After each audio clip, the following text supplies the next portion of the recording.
యెహెజ్కేలు గ్రంథము 13వ అధ్యాయము. మరియు యెహోవా వాక్కు నాకు ప్రత్యక్షమై ఈలాగు సెలవిచ్చెను. నరపుత్రుడా, ప్రవచించుచున్న ఇశ్రాయేలీల ప్రవక్తలకు విరోధముగా ప్రవచించి మనస్సు వచ్చినట్లు ప్రవచించు వారితో నీవీలాగు చెప్పుము. యెహోవా మాట ఆలకించుడి. ప్రభువైన యెహోవా సెలవిచ్చినదేమనగా, దర్శనమేమియూ కలుగకున్నను స్వబుద్ధిననుసరించు అవివేక ప్రవక్తలకు శ్రమ. ఇశ్రాయేలీలారా, మీ ప్రవక్తలు పాడైన స్థలములలో నుండు నక్కలతో సాటిగా ఉన్నారు. యెహోవా దినమున ఇశ్రాయేలీలు యుద్ధమందు స్థిరముగా నిలుచున్నట్లు మీరు గోడలలోనున్న బీటల దగ్గర నిలువరు, ప్రాకారమును దిట్టపరచరు. వారు వ్యర్థమైన దర్శనములు చూచి అబద్ధపు సోదె చూచి యెహోవా తమ్మును పంపకపోయినను తాము చెప్పిన మాట స్థిరమని నమ్మునట్లు ఇది యెహోవా వాక్కు అని చెప్పుదురు. నేను సెలవీయకపోయినను ఇది యెహోవా వాక్కు అని మీరు చెప్పిన ఎడల మీరు కనినది వ్యర్థమైన దర్శనము గదా, మీరు నమ్మదగని సోదెగాండ్రైతిరి గదా. కావున ప్రభువైన యెహోవా ఇలాగు సెలవిచ్చుచున్నాడు, మీరు వ్యర్థమైన మాటలు పలుకుచు నిరర్ధకమైన దర్శనములు కనుచున్నారు గనుక నేను మీకు విరోధిని. ఇదే ప్రభువగు యెహోవా వాక్కు. వ్యర్థమైన దర్శనములు కనుచు నమ్మదగని సోదెగాండ్రైన ప్రవక్తలకు నేను పగవాడను. వారు నా జనుల సభలోనికి రారు, ఇశ్రాయేలీల సంఖ్యలో చేరిన వారు కాకపోదురు. వారు ఇశ్రాయేలీల దేశములోనికి తిరిగి రారు. అప్పుడు నేను ప్రభువైన యెహోవానని మీరు తెలుసుకొందురు. సమాధానమేమియూ లేకపోయినను వారు సమాధానమని చెప్పి నా జనులను మోసపుచ్చుచున్నారు. నా జనులు మంటి గోడను కట్టగా వారు వచ్చి దానిమీద గచ్చుపూత పూసెదరు. ఇందువలననే పూయిచున్న వారితో నీవిట్లనుము, వర్షము ప్రవాహముగా కురియును, గొప్ప వడగండ్లు పడును, తుఫాను దాని పడగొట్టగా అది పడిపోవును. ఆ గోడ పడగా జనులు మిమ్మును చూచి మీరు పూసిన పూత ఏమాయనని అడుగుదురు గదా. ఇందుకు ప్రభువైన యెహోవా సెలవిచ్చినదేమనగా, నేను రౌద్రము తెచ్చుకొని తుఫాను చేత దానిని పడగొట్టుదును. నా కోపమును బట్టి వర్షము ప్రవాహముగా కురియును, నా రౌద్రమును బట్టి గొప్ప వడగండ్లు పడి దానిని లయపరచును. దాని పునాది కనబడునట్లు మీరు గచ్చుపూత పూసిన గోడను నేను నేలతో సమముగా కూల్చెదను. అది పడిపోగా దాని క్రింద మీరును నాశనమగుదురు. అప్పుడు నేను యెహోవానని మీరు తెలుసుకొందురు. ఈలాగున ఆ గోడ మీదను దానిమీద గచ్చుపూత పూసిన వారి మీదను నా కోపము నేను తీర్చుకొని ఆ గోడకును దానికి పూత పూసిన వారికిని పని తీరనని మీతో చెప్పుదును. యెరూషలేమునకు సమాధానము లేకపోయినను ఆ పూత పూయువారు సమాధానార్థమైన దర్శనములు కనుచు ప్రవచించువారు ఇశ్రాయేలీల ప్రవక్తలే. ఇదే ప్రభువగు యెహోవా వాక్కు. మరియు నరపుత్రుడా, మనసునకు వచ్చినట్టు ప్రవచించు నీ జనుల కుమార్తెల మీద కఠిన దృష్టి ఇంచి వారికి విరోధముగా ఇలాగు ప్రవచింపుము. ప్రభువైన యెహోవా సెలవిచ్చినదేమనగా, మనుషులను వేటాడవలనని చేతుల కీళ్లన్నిటికిని గుడ్డలు కుట్టి ఎవరి ఎత్తు చొప్పున వారి తలలకు ముసుకులు చేయు స్త్రీలారా, మీకు శ్రమ. మీరు నా జనులను వేటాడి మిమ్మును రక్షించుకొందురు. అబద్ధపు మాటలను అంగీకరించు నా జనులతో అబద్ధపు మాటలు చెప్పుచు చేరడు యవలకును రొట్టె ముక్కలకును ఆశపడి మరణమునకు పాత్రులు కాని వారిని చంపుచు బ్రతుకుటకు అపాత్రులైన వారిని బ్రతికించుచు నా జనులలో మీరు నన్ను దూషించెదరు.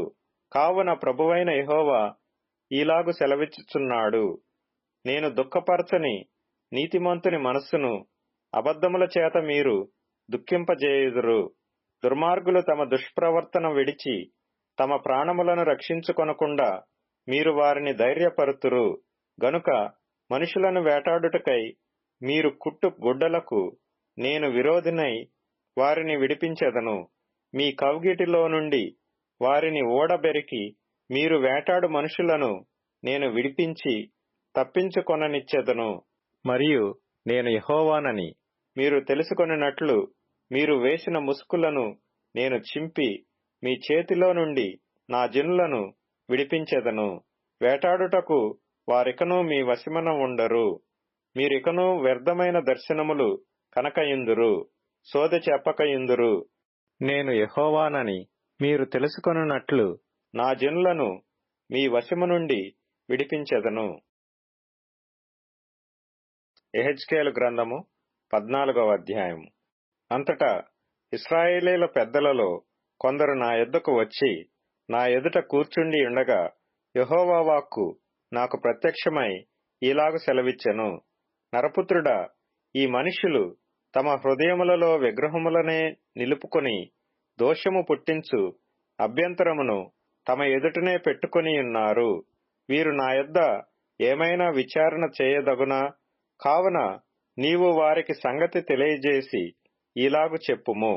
ప్రభువైన యెహోవా సెలవిచ్చినదేమనగా, తమ విస్తారమైన విగ్రహములను బట్టి తమ మనస్సున విగ్రహములను నిలుపుకొని తమకు దోషము కలుగజేసుకొని తమ ఎదుట అభ్యంతరమును పెట్టుకొని ప్రవక్తల యొద్దకు వచ్చు ఇశ్రాయేలీలందరూ తమ విగ్రహముల మూలముగా నాకు అన్యులైరి గనుక నేను వారి హృదయమును లోపర్చునట్లు యెహోవానగు నేనే వారికి ప్రత్యుత్తరమిచ్చుచున్నాను. కాబట్టి ఇశ్రాయేలీలకు నీవు ఈ మాట చెప్పుము. ప్రభువగు యెహోవా సెలవిచ్చినదేమనగా, మీ విగ్రహములను విడిచిపెట్టి మీరు చేయు హేయ కృత్యములన్నిటినీ మాని మనస్సు త్రిప్పుకొనుడి.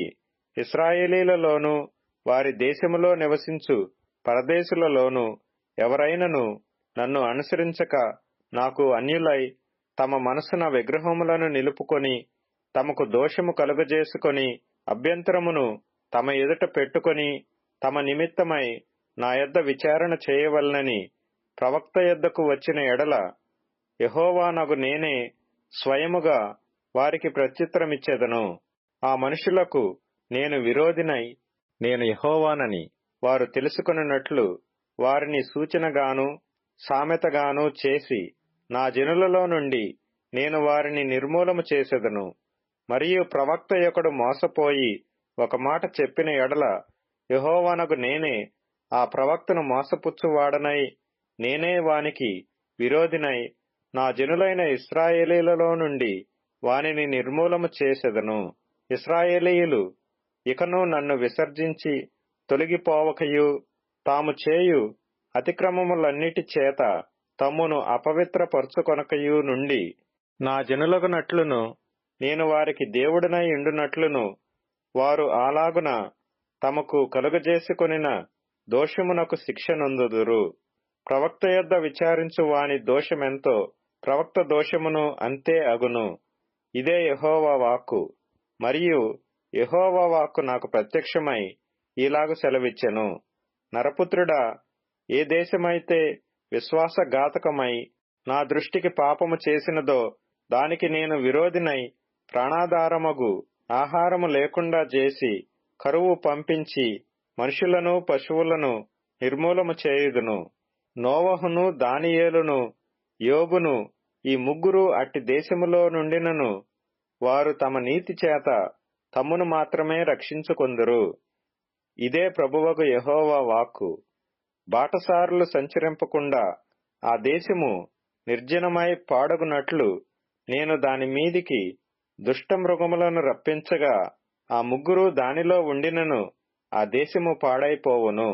నా జీవము తోడు వారు తమ్మును మాత్రమే రక్షించుకొందురు గాని కుమారులనైనను కుమార్తెలనైనను రక్షింపజాలకుందురు. ఇదే ప్రభువగు యెహోవా వాక్కు. నేను అట్టి దేశము మీదికి యుద్ధము రప్పించి ఖడ్గమును పిలిచి నీవు ఈ దేశమునందు సంచరించి మనుషులను పశువులను నిర్మూలము చేయుమని ఆజ్ఞ ఇచ్చిన ఎడల ఆ ముగ్గురును దానిలో ఉన్నను నా జీవము తోడు వారు తమ్మును మాత్రమే రక్షించుకొందురు గాని కుమారులనైనను కుమార్తెలనైనను రక్షింపజాలకుందురు. ఇదే ప్రభువగు యెహోవా వాక్కు. అట్టి దేశములోనికి తెగులు పంపి మనుషులను పశువులను నిర్మూలమగుటకై ప్రాణహానికరమగునంతగా నేను నా రౌద్రమును కుమ్మరించిన ఎడల నోవహును దానియేలును యోబును ఈ ముగ్గురు దానిలో ఉన్నను నా జీవము తోడు వారు తమ నీతి చేత తమ్మును మాత్రమే రక్షించుకొందురు గాని కుమారునినైనను కుమార్తెనైనను రక్షింపజాలకుందురు. ప్రభువగు యెహోవా ఈ మాట సెలవిచ్చుచున్నాడు. మనుషులను పశువులను నిర్మూలము చేయవలనని నేను ఖడ్గము చేతను, క్షామము చేతను, దుష్టమృగముల చేతను, తెగులు చేతను ఈ 4 విధముల యెరూషలేము మీద తీర్పు తీర్చిన ఎడల అట్టి వారుండినను వారు దాని రక్షింపలేరు. దానిలో కుమారుల శేషము, కుమార్తెల శేషము కొంత నిలుచును. వారు బయటికి రప్పింపబడెదరు. మీరు వారి ప్రవర్తనను, వారి క్రియలను గుర్తుపట్టునట్లు వారు బయలుదేరి మీ యొద్దకు వచ్చెదరు. దాని గుర్తుపట్టి యెరూషలేము మీదికి నేను రప్పించిన కీడును గూర్చియు, దానికి నేను సంభవింపజేసినదంతటినీ గూర్చియు మీరు ఓదార్పు నొందుతురు. మీరు వారి ప్రవర్తనను, క్రియలను చూచి నేను చేసినదంతయు నిర్హేతుకముగా చేయలేదని మీరు తెలుసుకొని ఓదార్పు నొందుదురు. ఇదే ప్రభువైన యెహోవా వాక్కు. యెహెజ్కేలు గ్రంథము 15వ అధ్యాయము. మరియు యెహోవా వాక్కు నాకు ప్రత్యక్షమై ఇలాగు సెలవిచ్చెను. నరపుత్రుడా, ద్రాక్ష చెట్టు కర్ర అడవి చెట్లలోనున్న ద్రాక్ష చెట్టు కర్ర తక్కిన చెట్ల కర్ర కంటెను ఏమైనా శ్రేష్టమా? ఏ పనికైనను దాని కర్రను తీసుకొందురా? ఏ యొక్క ఉపకరణము తగిలించుటకై ఎవరైనా దాని కర్రతో మేకునైనను చేయుదురా? అది పొయ్యికే సరిపడును గదా?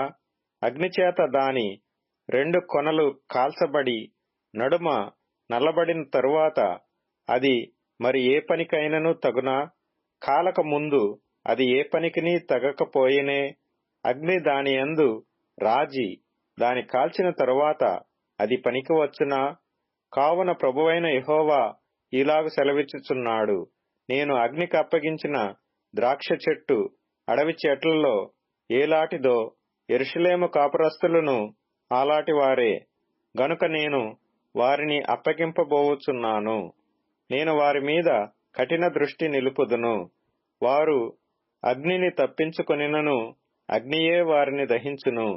వారి ఎడల నేను కఠిన దృష్టి గలవాడనై ఉండగా నేనే యెహోవానని మీరు తెలుసుకొందురు. వారు నా విషయమై విశ్వాసఘాతకులైరి గనుక నేను దేశమును పాడు చేసెదను. ఇదే ప్రభువగు యెహోవా వాక్కు. యెహెజ్కేలు గ్రంథము 16వ అధ్యాయము. మరియు యెహోవా వాక్కు నాకు ప్రత్యక్షమై ఇలాగు సెలవిచ్చెను. నరపుత్రుడా, యెరూషలేము చేసిన హేయకృత్యములను దానికి తెలియజేసి నీవీలాగు ప్రకటింపుము. ప్రభువైన యెహోవా యెరూషలేమును గూర్చి ఈ మాట సెలవిచ్చుచున్నాడు. నీ ఉత్పత్తియు నీ జననమును కనానీయుల దేశ సంబంధమైనవి. నీ తండ్రి అమోరీయుడు, నీ తల్లి హిత్తీయురాలు. నీ జనన విధము చూడగా నీవు పుట్టిన నాడు నీ నాభి సూత్రము కోయబడలేదు. శుభ్రమగుటకు నీవు నీళ్లతో కడుగబడనూ లేదు. వారు నీకు ఉప్పు రాయకపోయిరి, బట్ట చుట్టకపోయిరి. ఈ పనులలో ఒకటైనను నీకు చేయవలనని ఎవరునూ కటాక్షింపలేదు. నీయందు జాలిపడిన వాడొకడునూ లేకపోయెను. నీవు పుట్టిన నాడే బయట నేలను పారవేయబడి చూడ అసహ్యముగా ఉంటివి. అయితే నేను నీ యొద్దకు వచ్చి రక్తములో పొర్లుచున్న నిన్ను చూచి నీ రక్తములో పొర్లియున్న నీవు బ్రతుకుమని నీతో చెప్పితిని.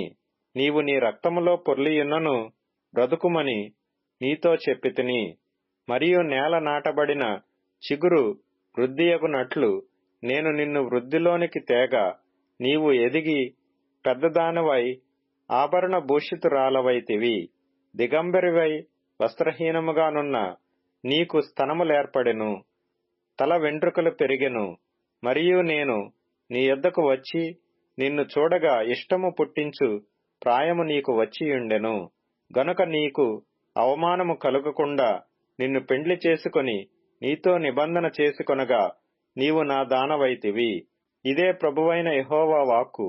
అప్పుడు నేను నీళ్లతో నిన్ను కడిగి నీ మీదనున్న రక్తమంతయు తుడిచి నిన్ను నూనెతో అంటి విచిత్రమైన కుట్టు పని చేసిన వస్త్రము నీకు ధరింపచేసితిని. సన్నమైన ఎర్రని చర్మముతో చేయబడిన పాదరక్షలు నీకు తొడిగించితిని. సన్నపు అవిసెనార బట్ట నీకు వేయించితిని. నీకు పట్టుబట్ట ధరింపజేసితిని.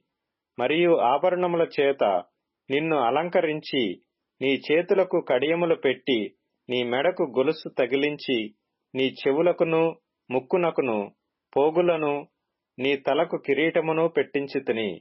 ఈలాగు బంగారుతోనూ వెండితోనూ నేను నిన్ను అలంకరించి, సన్నపు అవిసెనారయు పట్టును విచిత్రపు కుట్టు పనియు గల బట్టలను నీకు ధరింపజేసి, గోధుమలను తేనెయు నూనెయు నీకాహారముగా ఇయ్యగా, నీవు మిక్కిలి సౌందర్యవతివై రాణియగునంతగా అభివృద్ధి నొందితివి.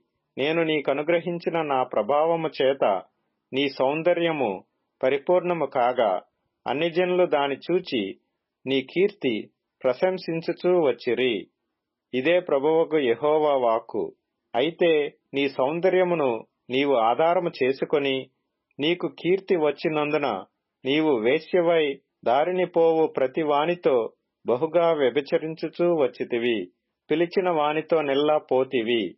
మరియు నీ వస్త్రములలో కొన్ని తీసి చిత్రముగా అలంకరింపబడిన ఉన్నత స్థలములను ఏర్పరిచి, వాటి మీద పండుకొని వ్యభిచారము చేసితివి. అట్టి కార్యములు ఎంత మాత్రమును జరగకూడనివి. అట్టివియు నిక జరగవు. నేను నీకిచ్చిన బంగారువియు వెండివియునైన ఆభరణములను తీసుకొని నీవు పురుషరూప విగ్రహములను చేసుకొని వాటితో వ్యభిచరించితివి. మరియు నీ విచిత్ర వస్త్రములను తీసి వాటికి ధరింపజేసి, నా తైలమును నా ధూపమును వాటికర్పించితివి.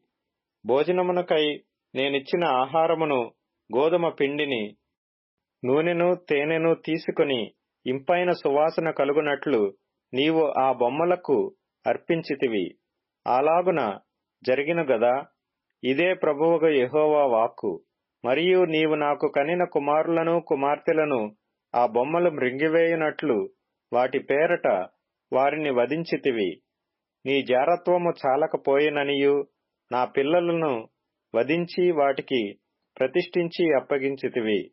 నీ బాల్యకాలమందు నీవు దిగంబరివై వస్త్రహీనముగా నుండి, నీ రక్తములో నీవు పొర్లుచుండిన సంగతి మనసునకు తెచ్చుకొనక ఇన్ని హేయ క్రియలను ఇంకా జారత్వమును చేయుచూ వచ్చితివి.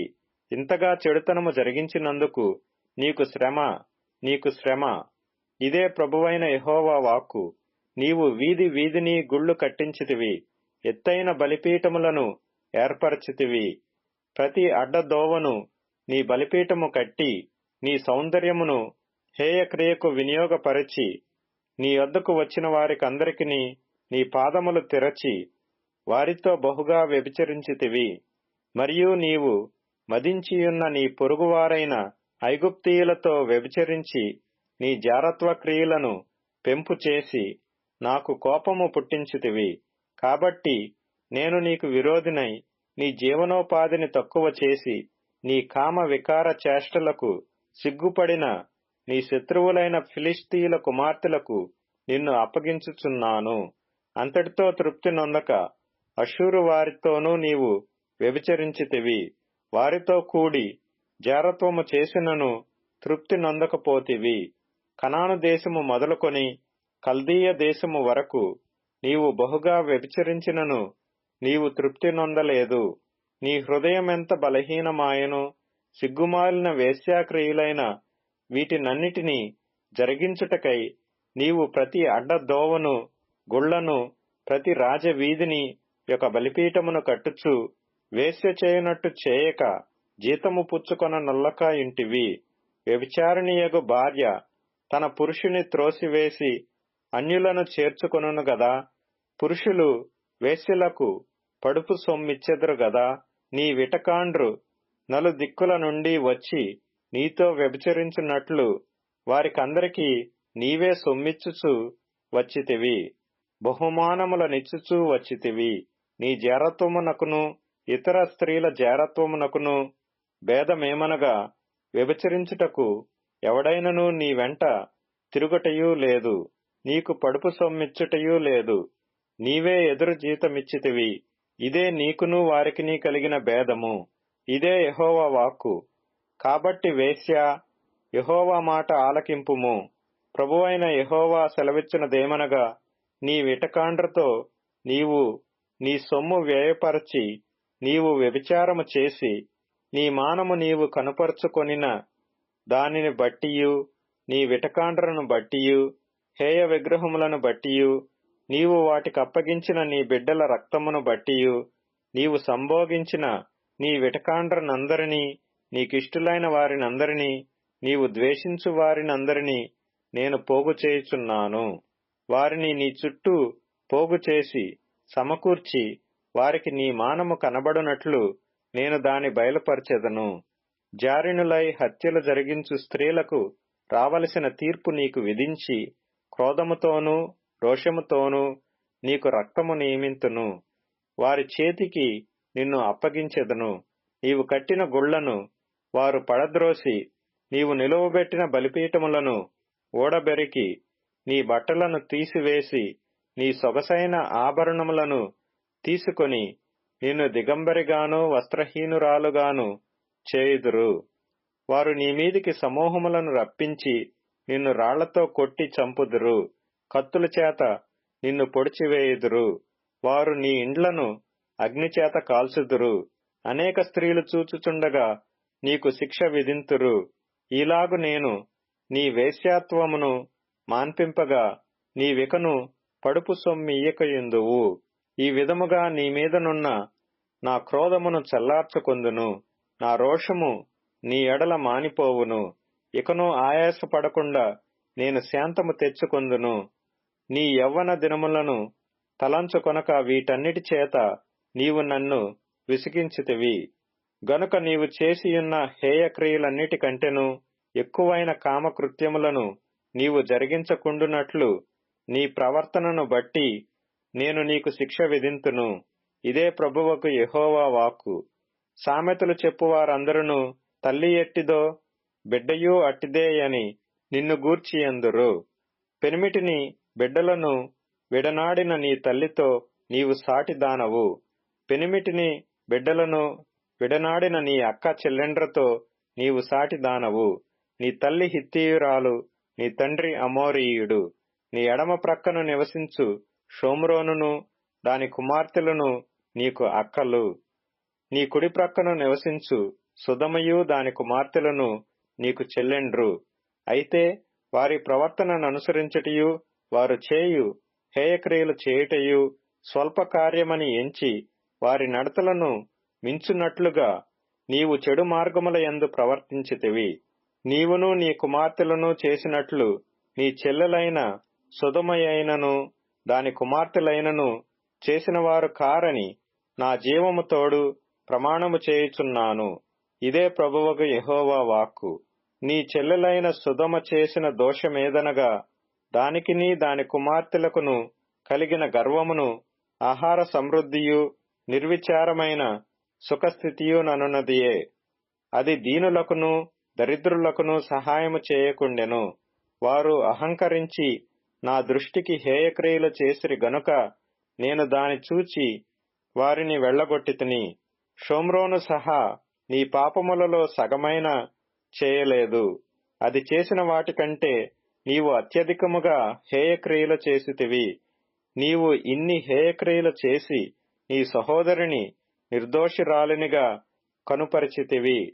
నీవు వారికంటే అత్యధికముగా హేయక్రియలు జరిగించినందున నిన్ను బట్టి చూడగా నీ సహోదరీలు నిర్దోషురాండ్రుగా కనబడుదురు. నీవు వారికి విధించిన అవమాన శిక్ష నీకే రావలెను. నిన్ను బట్టి చూడగా నీ సహోదరీలు నిర్దోషురాండ్రుగా కనబడుదురు. కనుక నీవు అవమానపరచబడి సిగ్గునొందుము. నీవు చేసినది అంతటి విషయమై నీవు బిడియపడి సిగ్గునొంది వారిని ఓదార్చునట్లు అపాయము నొందిన సొదొమను దాని కుమార్తెలను, షోమ్రోనును దాని కుమార్తెలను వారి వలెనే అపాయమొందిన నీ వారిని మరలా స్థాపించెదరు. సొదొమయు దాని కుమార్తెలను తమ పూర్వస్థితికి వచ్చెదరు. షోమ్రోనును దాని కుమార్తెలను తమ పూర్వస్థితికి వచ్చెదరు. నీవును నీ కుమార్తెలను మీ పూర్వస్థితికి వచ్చెదరు. నీ చుట్టూ ఉండి నిన్ను తృణీకరించిన ఫిలిష్తీయుల కుమార్తెలను, సిరియా కుమార్తెలను నిన్ను అవమానపరచగా, నీ దుర్మార్గము వెల్లడి చేయబడక ముందు నీవు గర్వించియున్నప్పుడు, నీ చెల్లెలగు సొదొమ ప్రస్తావమెత్తకపోతివి. నీవు చేసిన మోసమును, నీ హేయ కృత్యములను నీవే భరించితివి. ఇదే యెహోవా వాక్కు. ప్రభువైన యెహోవా ఇలాగున సెలవిచ్చుచున్నాడు: చేసిన నిబంధనను భంగము చేయవలనని ప్రమాణమును తృణీకరించుదానా, నీవు చేసినట్టే నేను నీకు చేయబోవుచున్నాను. నీ యవ్వన దినములయందు నేను నీతో చేసిన నిబంధనను జ్ఞాపకమునకు తెచ్చుకొని ఒక నిత్య నిబంధనను నీతో చేసి దాని స్థిరపరచును. నీ అక్క చెల్లెండ్రు నీవు చేసిన నిబంధనలో పాలివారు కాకుండినను నేను వారిని నీకు కుమార్తెలుగా ఇయ్యబోవుచున్నాను. నీవు వారిని చేర్చుకొనున్నప్పుడు నీ ప్రవర్తన మనస్సునకు తెచ్చుకొని సిగ్గుపడుదువు. నేను యెహోవానని నీవు తెలుసుకొనున్నట్లు నేను నీతో నా నిబంధనను స్థిరపరచెదను. నీవు చేసినది అంతటి నిమిత్తము నేను ప్రాయశ్చిత్తము చేయగా దానిని మనస్సునకు తెచ్చుకొని సిగ్గుపడి సిగ్గుచేత నోరు మూసికొందువు. ఇదే యెహోవా వాక్కు. సామెతల గ్రంథం 10వ అధ్యాయం. జ్ఞానము గల కుమారుడు తండ్రిని సంతోషపరచును, బుద్ధిలేని కుమారుడు తన తల్లికి దుఃఖము పుట్టించును. భక్తిహీనుల ధనము వారికి లాభకరము కాదు, నీతి మరణము నుండి రక్షించును. యెహోవా నీతిమంతుని ఆకలిగొననీయడు, భక్తిహీనుని ఆశను భంగం చేయును. బద్ధకముగా పనిచేయువాడు దరిద్రుడగును, శ్రద్ధగలవాడు ఐశ్వర్యవంతుడగును. వేసవి కాలమున కూర్చువాడు బుద్ధిగల కుమారుడు, కోతకాలమందు నిద్రించువాడు సిగ్గుపరచు కుమారుడు. నీతిమంతుని తలమీదికి ఆశీర్వాదములు వచ్చును, బలత్కారము భక్తిహీనుని నోరు మూసివేయును. నీతిమంతుని జ్ఞాపకము చేసుకొనుట ఆశీర్వాదకరమగును, భక్తిహీనుల పేరు అసహ్యత పుట్టించును. జ్ఞానచిత్తుడు ఉపదేశమును అంగీకరించును, పనికిమాలిన వదరుబోతు నశించును. యథార్థంగా ప్రవర్తించువాడు నిర్భయముగా ప్రవర్తించును, కుటిలవర్తనుడు బయలుపడును. కనుసైగ చేయువాడు వ్యధ పుట్టించును, పనికిమాలిన వదరుబోతు నశించును. నీతిమంతుని నోరు జీవపు ఊట, భక్తిహీనుల నోరు బలత్కారము మరుగుపరచును. పగ కలహమును రేపును, ప్రేమ దోషములన్నిటిని కప్పును. వివేకుని పెదవులయందు జ్ఞానము కనబడును, బుద్ధిహీనుని వీపునకు బెత్తమే తగును. జ్ఞానులు జ్ఞానము సమకూర్చుకొందురు, మూఢుల నోరు అప్పుడే నాశనము చేయును. ధనవంతుని ఆస్తి వానికి ఆశ్రయ పట్టణము, దరిద్రుని పేదరికము వానికి నాశనకరము. నీతిమంతుని కష్టార్జితము జీవదాయకము, భక్తిహీనునికి కలుగు వచ్చుబడి పాపము పుట్టించును. ఉపదేశము నంగీకరించువాడు జీవమార్గములో ఉన్నాడు, గద్దింపునకు లోబడినివాడు త్రోవ తప్పును. అంతరంగమున పగముంచుకొనువాడు అబద్ధికుడు, కొండెము ప్రచురము చేయువాడు బుద్ధిహీనుడు. విస్తారమైన మాటలలో దోషముండక మానదు, తన పెదవులను మూసికొనువాడు బుద్ధిమంతుడు. నీతిమంతుని నాలుక ప్రశస్తమైన వెండి వంటిది, భక్తిహీనుల ఆలోచన పనికిమాలినది. నీతిమంతుని పెదవులు అనేకులకు ఉపదేశించును, బుద్ధి లేకపోవుట చేత మూఢులు చనిపోవుదురు. యెహోవా ఆశీర్వాదము ఐశ్వర్యమిచ్చును, నరుల కష్టము చేత ఆ యాశీర్వాదము ఎక్కువ కాదు. చెడు పనులు చేయుట బుద్ధిహీనునికి ఆటగానున్నది, వివేకికి జ్ఞాన పరిశ్రమ చేయుట అట్టిదే. భక్తిహీనుడు దేనికి భయపడునో అది వాని మీదికి వచ్చును, నీతిమంతులు ఆశించునది వారికి దొరుకును. సుడిగాలి వీచగా భక్తిహీనుడు లేకపోవును, నీతిమంతుడు నిత్యము నిలుచు కట్టడము వలె ఉన్నాడు. సోమరి తనను పనిపెట్టువారికి పండ్లకు పులుసు వంటివాడు, కండ్లకు పొగ వంటివాడు. యెహోవా యందు భయభక్తులు కలిగియుండుట దీర్ఘాయువునకు కారణము. భక్తిహీనుల ఆయస్సు తక్కువైపోవును, నీతిమంతుల ఆశ సంతోషము పుట్టించును. భక్తిహీనుల ఆశ భంగమైపోవును, యథార్థవంతునికి యెహోవా ఏర్పాటు ఆశ్రయదుర్గము. పాపము చేయువారికి అది నాశనకరము, నీతిమంతుడు ఎన్నడును కదిలింపబడడు. భక్తిహీనులు దేశములో నివసింపరు. నీతిమంతుని నోరు జ్ఞానోపదేశమును పలుకును. మూర్ఖపు మాటలు పలుకు నాలుక పెరికివేయబడును. నీతిమంతుని పెదవులు ఉపయుక్తములైన సంగతులు పలుకును. భక్తిహీనుల నోట మూర్ఖపు మాటలు వచ్చును. అపోస్తలుడైన పౌలు హెబ్రీలకు వ్రాసిన పత్రిక 9వ అధ్యాయము. మొదటి నిబంధనకైతే సేవా నియమములను ఈ లోక సంబంధమైన పరిశుద్ధ స్థలమును ఉండెను. ఎలాగనగా మొదట ఒక గుడారం ఏర్పరచబడెను.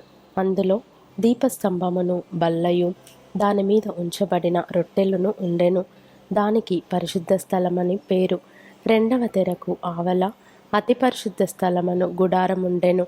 అందులో సువర్ణ ధూపార్తియు అంతటను బంగారు రేకులతో తాపబడిన నిబంధన మందసమును ఉండెను.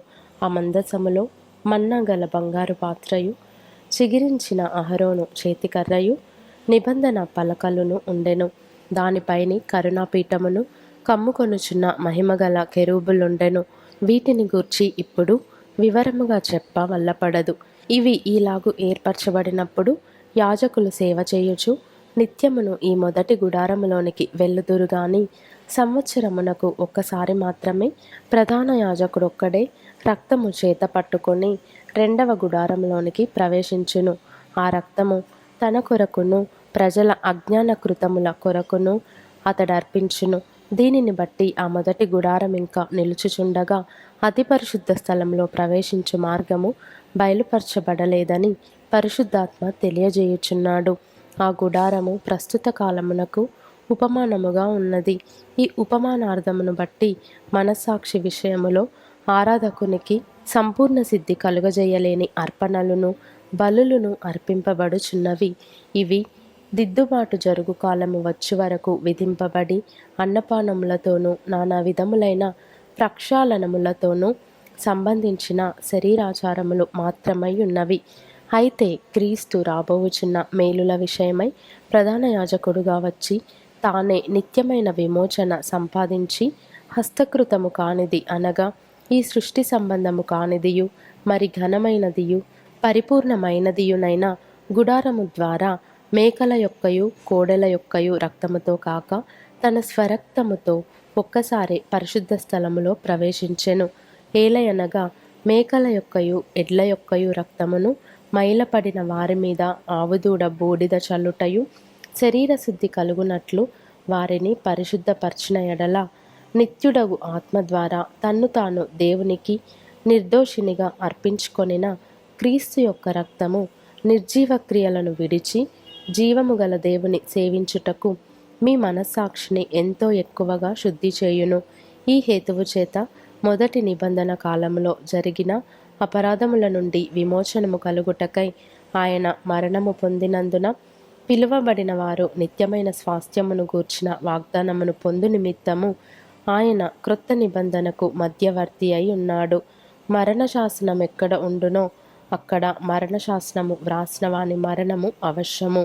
ఆ శాసనమును వ్రాసినవాడు మరణము పొందితేనే అది చెల్లును.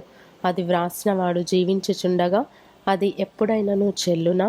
ఇందుచేత మొదటి నిబంధన కూడా రక్తము లేకుండా ప్రతిష్ఠింపబడలేదు. ధర్మశాస్త్ర ప్రకారము మోషే ప్రతి ఆజ్ఞను ప్రజలతో చెప్పిన తరువాత ఆయన నీళ్లతోనూ రక్తవర్ణము గల గొర్రెబొచ్చుతోనూ హిస్సోపుతోనూ కోడెల యొక్కయు మేకల యొక్కయు రక్తమును తీసుకొని దేవుడు మీ కొరకు విధించిన నిబంధన రక్తమీదే అని చెప్పుచు గ్రంథము మీదను ప్రజలందరి మీదను ప్రోక్షించెను. అదే విధముగా గుడారము మీదను సేవా పాత్రలన్నిటి మీదను ఆ రక్తమును ప్రోక్షించెను. మరియు ధర్మశాస్త్ర ప్రకారము సమస్త వస్తువులను రక్తము చేత శుద్ధి చేయబడుననియు రక్తము చిందింపకుండా పాపక్షమాపణ కలుగదనియు సామాన్యముగా చెప్పవచ్చును. పరలోకమందున్న వాటిని పోలిన వస్తువులు ఇట్టి బలుల వలన శుద్ధి చేయబడవలసి ఉండెను గాని పరలోక సంబంధమైనవి వీటికంటే శ్రేష్టమైన బలుల వలన శుద్ధి చేయబడవలసి ఉండెను. అందువలన నిజమైన పరిశుద్ధ స్థలమును పోలి హస్తకృతమైన పరిశుద్ధ స్థలములలో క్రీస్తు ప్రవేశింపలేదు గాని ఇప్పుడు మన కొరకు దేవుని సముఖమందు కనబడుటకు పరలోకమందే ప్రవేశించెను.